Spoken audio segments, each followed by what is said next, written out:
The moment you've all been waiting for. We have Vi Jester here in studio, finally, at last, in the flesh. So we're gonna hear some songs from the album. Unfortunately, due to time constraints, we won't be able to hear them live, but we get to hear two of their songs, the very first two of their songs from their album Cognisense, which is, it's a pun. I like that. Yeah, okay. The songs we are going to be hearing are Manifest and Players of Paradox, and I've heard Manifest and I've heard Players of Paradox, and so they're both pretty good. And so, why don't I let the music speak for itself instead of just pontificating about it like this? So I'll do that. So once again, this is the Bloop with Dr. No, and he is joined by Vi Jester here in studio, only on UCLARadio.com.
Manifest from my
Okay, you all just heard Manifest and Paradox.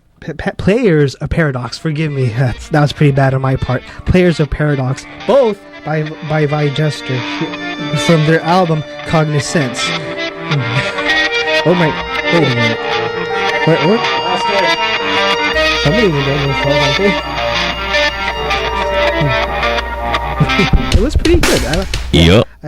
I enjoyed it very much. What's it called? I was directed to Manifest specifically by Cliff, and I was pretty, like I said, I was impressed. So yeah, so we have the band all in here right now. How you doing? I'm pretty good, thank you. Oh, we just went into the blue right now. Yeah, what's it called? Into the blue. UCLA. It's not. What are the chances? Yeah. I'm working now. Cool. Got it. Oh my goodness! It looks like we're having microphone trouble with We got it. How you doing, Reggie? Okay, you can hear it. Yeah. Oh, okay. Yeah, that always gets everybody, because there's like 4 different microphone thingies up here, buttons up here, cool. and they're not listed like I think we're working. logically. Check. Yeah, and the headphones are working too. See, hear that? Yeah, well, I don't know. You drew that. So that first song was Manifest, and we kind of ran into players a little bit, and then it got switched off. Yeah, so it was yeah, and what's it called? How did you? I'm curious about the name of the song of Manifest. Like, well, what is it about? Like, what were your inspirations when you? The song Manifest? Yeah. Well, it's kind of self-explanatory. As far as the title Manifest, when you think about something and you dream about it and you visualize it and you try to achieve it, you manifest your dreams. And the lyric in the chorus is dance in a dream. So that's basically your own ability to create the things that you dream about through, hard work and blood, sweat, and tears. I like that band, by the way. Forgive me for that aside. So it's a very pull up your bootstraps, but very much like that. It's interesting. Yeah. And what about Players of Paradox? That's interesting. Like, is it like reminds me of the Paradox Brothers from Yu-Gi-Oh? Did you watch that? No. I was more of a Pokemon player. Yeah, my sunrise is like king of the Yu-Gi-Oh. I mastered Pokemon Gold on Game Boy Advance. Yeah, there's like many Yu-Gi-Oh games that you can play, but you can never beat Ryan Rose. So he's like a real life Exodia then. Yeah, but yeah. So what about that song? What inspired you for that one? Players of Paradox. Mm-hmm. Well, I'd rather just kind of talk about a little bit about the music. The song, lyrically has a lot of different meanings, but musically, it's basically our way of coming out into the not into the mainstream. Obviously, we're not mainstream, but showing everybody how we can be versatile. That song, I think, for me, is one of our most versatile, and I'm always excited when I hear somebody like, "Hey, that was an awesome chorus." It's kind of like our sing along chorus. So that song to me means, we're a heavy band that can play music that gets stuck in your head lyrically. The chorus is every once in a while I see myself in you. And it's about how you can be in a relationship with someone, not necessarily, an intimate relationship, just anybody, a friend, family member, or whatever. And you can see someone's flaws, or you can see, the better parts that someone else has that you also have in yourself. And those are the things that I think are what really bond people together when you see that relationship. So it's a paradox because we all have the same characteristics, I think, somewhere deep down. It was cool working on that track because it's like the 12th version we've had of it is the one that we recorded last year on the album. We kicked around so many ideas on that song and that's what we came up with. But Kyle wrote the riffs for that probably like 5 years ago. Yeah, that was a long song that kind of got regurgitated a little bit. I see. But we're happy with the way it came out. I see. So do you write the music first and then the lyrics come? Is that how it works for you? Yeah, that's usually how we do that. I'll write a riff, Cliff lays down the drums, and then some melodies will just pop out. I work on all the silent parts. I work in the silence. Yeah. Jaime works on the mimery. He's part of the mime division. I'm King Schrader. All right, moving on. Yeah, so I don't know if you want to go ahead and roll into the next track, Players of Paradox. This is a cool song that, we shot a music video for with our buddy Brian Cox at Digital Iris Productions. We're pretty stoked about it. We went out to the Salton Sea. I think most people who are listening to this who have heard about Vie Jester have seen it. We were pretty stoked about it, but roll the tape, Johnny. All right, well, one Players of Paradox coming right up. Extra crispy.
And that was Players of Paradox by our very own Vie Jester. I don't know why I keep doing it to say V.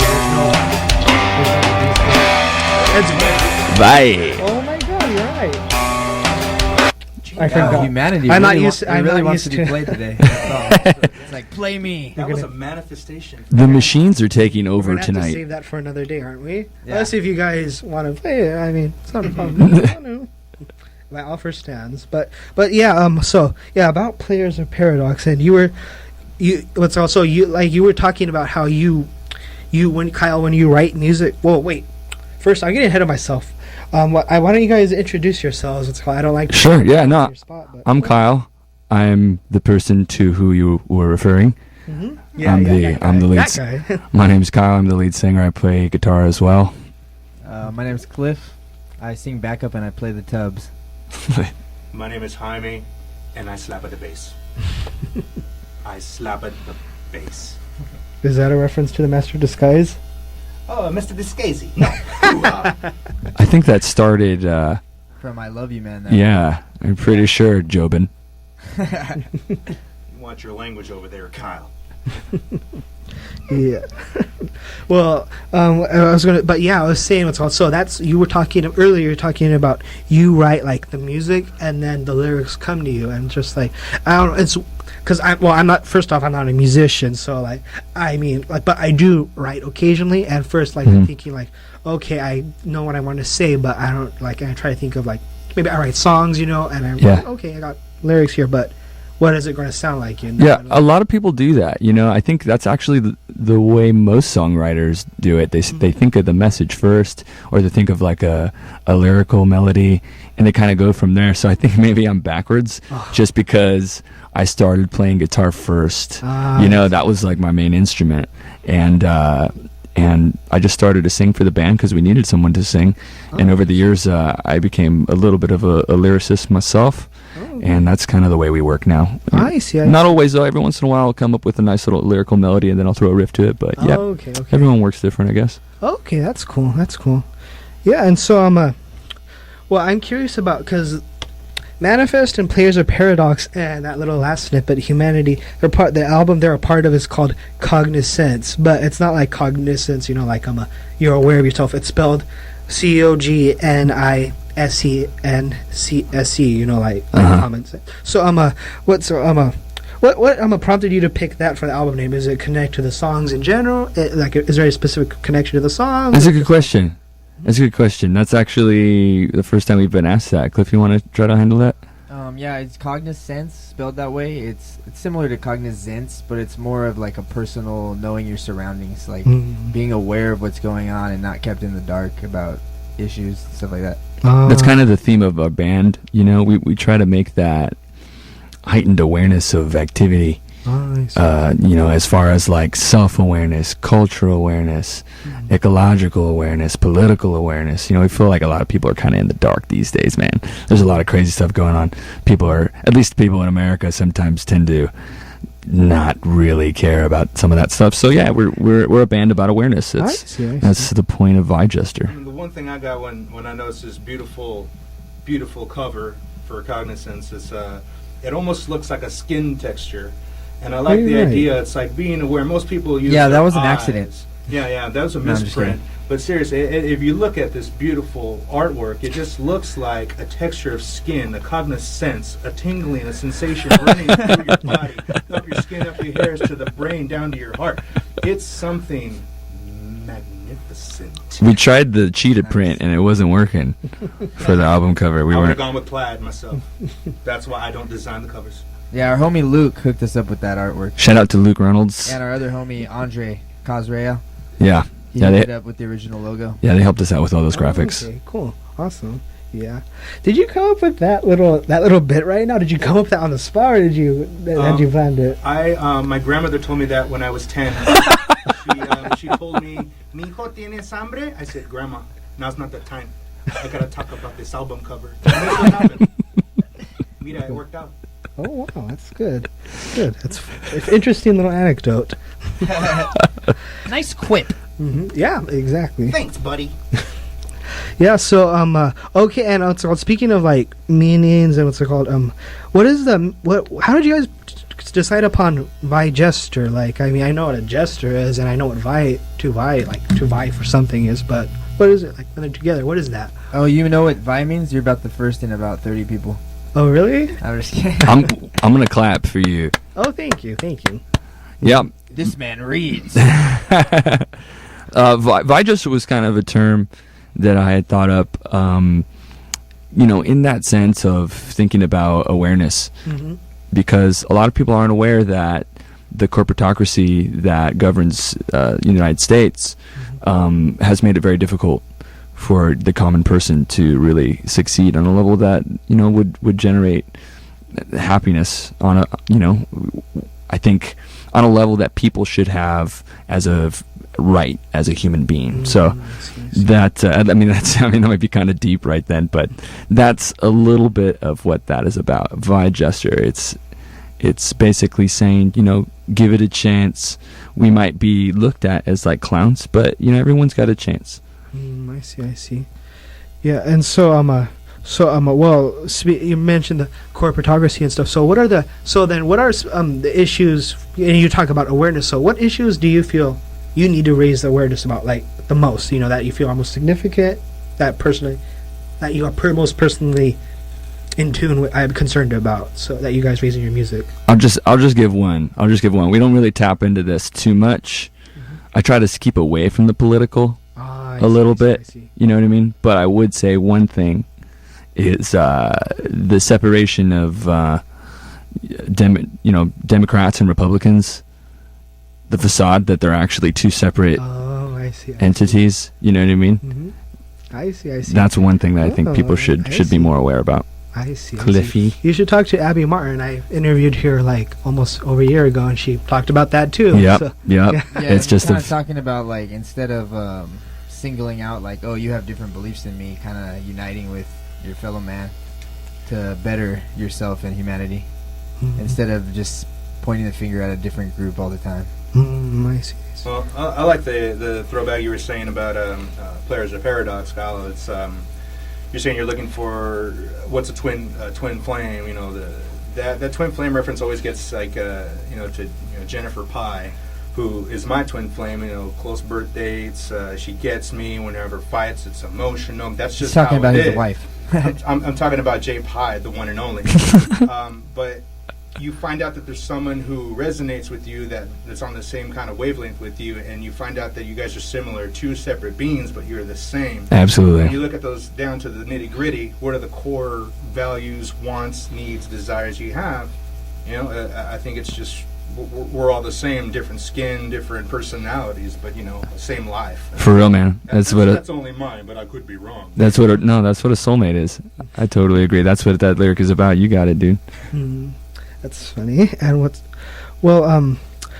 you were saying about how you guys try to keep, you're interested about raising awareness, but you don't want to get too like overtly political, and so that kind of right away I think of the Doors, because I mean, like, sure, they're like totally a symbol of the '60s, the counterculture and all that. That's right. They totally are. But I mean, like, I can only think of one overtly political song by them, "The Unknown Soldier." I played that a little while ago. Mm-hmm. That's it. Like, I mean, they're all very it's. That's not an awesome comparison. Yeah, what's it called? It's like it doesn't come through in the music. I mean, it doesn't come through in the lyrics, but the music. They were conscious people. But it can, because I think with the perspective that Jim Morrison takes, and I love Jim Morrison. Don't get me wrong, but he's not necessarily an idol of mine.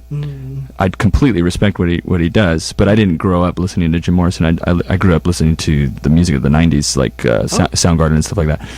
Although I do love Led Zeppelin, but anyway, I think the approach that he took was really cool, because it was more of like expand your consciousness and your own personal awareness, and you'll see through the facade of the politics and all that stuff. So you're absolutely right. I would say that's a correct assessment. Reggie, thanks. Thank you. I try my best. Mm-hmm.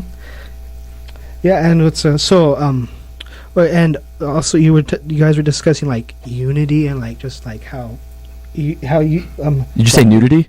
Yeah, unity. Nudity? earlier, like you mentioned earlier, Unity. Unity. Cliff was talking about nudity.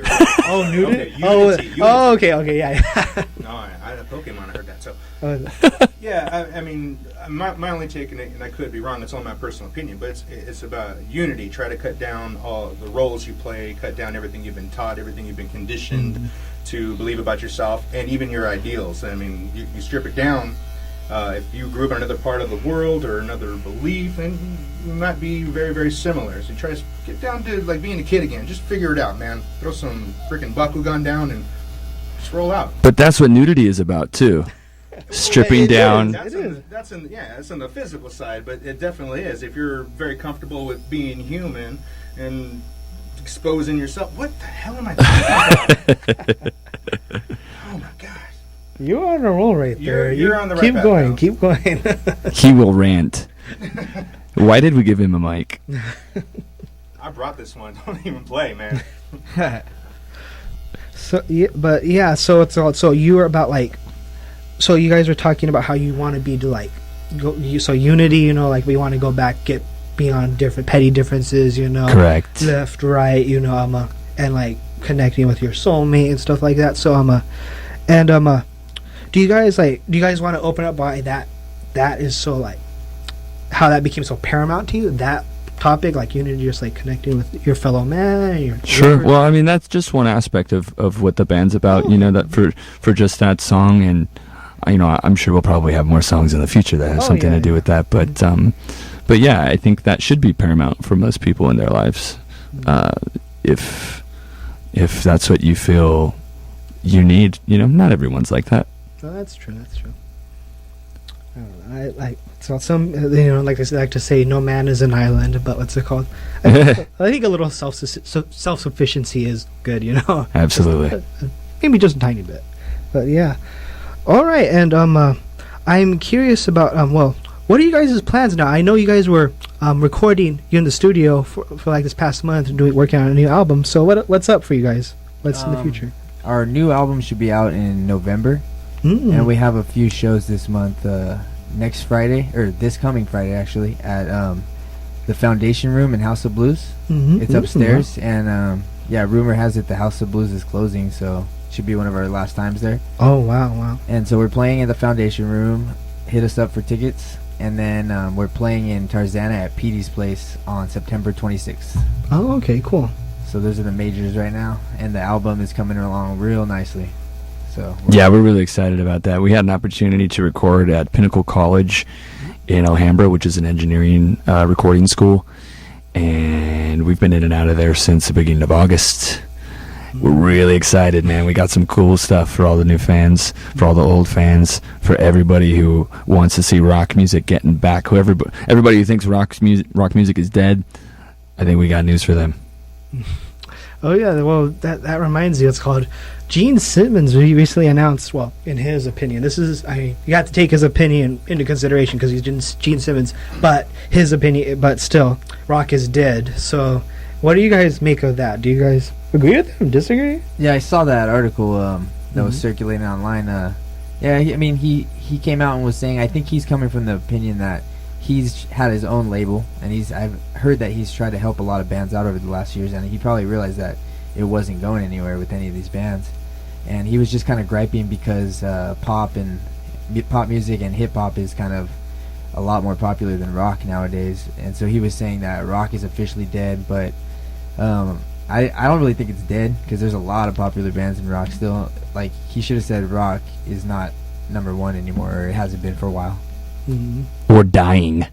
No, I'm joking. He said it was dead. You guys are necro. He did say it it was officially dead, but that's kind of bullshit because there's a lot of big bands still out there that have a lot of fans, you know. So you can't say it's dead. Well, hopefully you guys can resuscitate rock for all of us. I'm just saying, taking a lyric from Kyle, it's like a phoenix in the shade, man. It's, you know, this. It could be on a back burner. It could be in the subconsciously kind of sitting back there until something comes up and says, kind of festering. Let's hear some real music, some real lyrics, some real words, some work put into it. You know, not just the same four words play over. You know, everything is awesome for 1,000 I like minutes. that song. It's a great song to build Legos with, but that's the thing. It's you get one format, you get stuck with it, and you can just be like making a hamburger and listening to this music over and over and over. It's numbing, and you will convulse eventually. I think. Yeah. Then that's the thing. Live music too, man. I mean, I've only been with these. I've been watching these guys for a long time, and one thing that you guys are saying is this album that's coming out. These guys are always writing music. Hopefully, I can contribute with the silence, like I mentioned. But just stay tuned, man. I don't think it's dead. I think it's just been placed in the back. It's just placed in the back, and it's about to make another revolution. So just be ready. And if not, Jaime is ready to resuscitate rock mouth to mouth. Ole chulo, estoy. Well, we're in good hands, aren't we? Or at least good lips. Wow. Kinky. Yeah, see you right there, yeah. All right, about that nudity again. Yep. But yeah, what's it called? I have to agree with Jaime. What's it called? Because I mean, like, because it's like, rock isn't dead. It can't be dead because it's not like a living thing. It's just something we make. You know? I don't know about that. Oh, really? Rock is a living, breathing thing. Oh. It fluctuates through the eras, and it comes back in different forms, and it grows and it evolves. It is almost like its own thing. Food is overrated until you're hungry. I'm just saying, one man's opinion who built an empire based on rock. That's what I'm saying. You can't just go out there and everybody go, you're right, rock is dead. It's dead. Let's just where's my Lady Gaga CD? I think Gene Simmons was just frustrated. If you guys check out that article, he was saying, like, he almost said there's no point in picking up a Marshall stack and a guitar because it's not going to get you anywhere. That's right. It's heartening.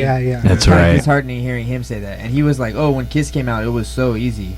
It's disheartening because I have a Marshall stack right there. yeah, right here.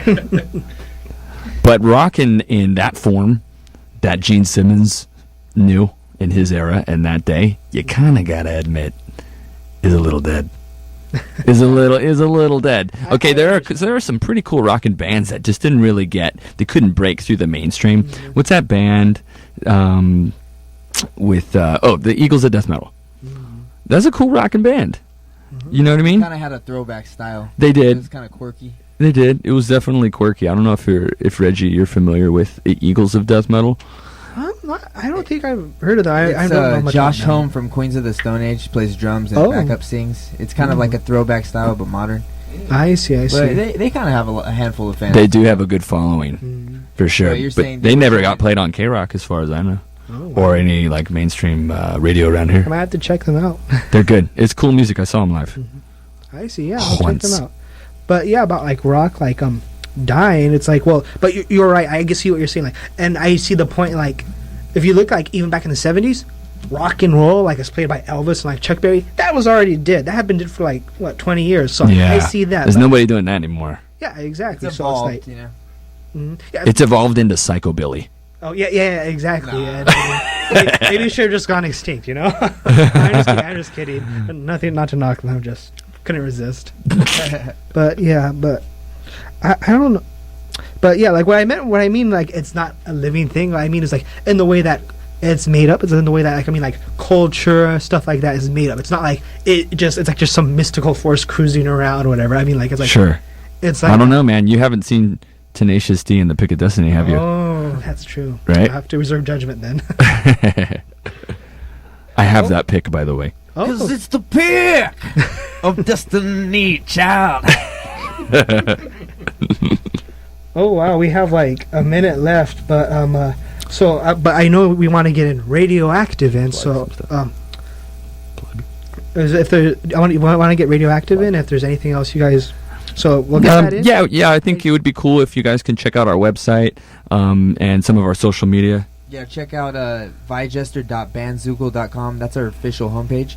But also go on. We're on all the major sites: Facebook, SoundCloud, Twitter, Reverb Nation, Twitter, and Instagram. Those are the main ones, and YouTube. If you're typing that